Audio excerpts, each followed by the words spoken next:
পাকিস্তানের বিপক্ষে সিরিজের আর এক সপ্তাহ বাকি। এই সময়েও সাকিব আল হাসানকে নিয়ে ধোঁয়াশা কাটেনি, যার ফলে তাকে ছাড়াই পাকিস্তান সিরিজে খেলতে নামবে বাংলাদেশ। পতিত আওয়ামী লীগ সরকারের সাবেক সংসদ সদস্য সাকিবের নামে চলছে একাধিক মামলা। তার নিষ্পত্তি এখনো হয়নি। এসব মামলা সমাধান করে তবেই তাকে দেশে ফেরাতে চাইছে বিসিবি। সাকিবের আইনজীবীদের কাছ থেকে নথি নিয়ে তার যুব ও ক্রীড়া মন্ত্রণালয়ে পাঠানো হয়েছে। বোর্ড পরিচালক আসিফ আকবর সাংবাদিকদের বলেন, সাকিবের যে আইনি বিষয়গুলো নিয়ে জটিলতা তৈরি হয়েছে সেগুলো সমাধানের জন্য মন্ত্রণালয় ও বিসিবি একসঙ্গে কাজ করছে।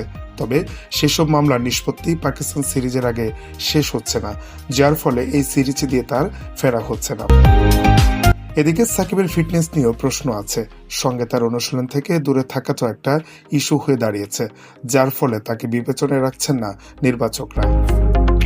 পাকিস্তান সিরিজের দল বোর্ডে জমা হয়ে গেছে, সাকিবের নাম সেখানে নেই। জানা গেছে এই দলে আছে নাহিদ রানা ও আফিফ হোসেনের নাম।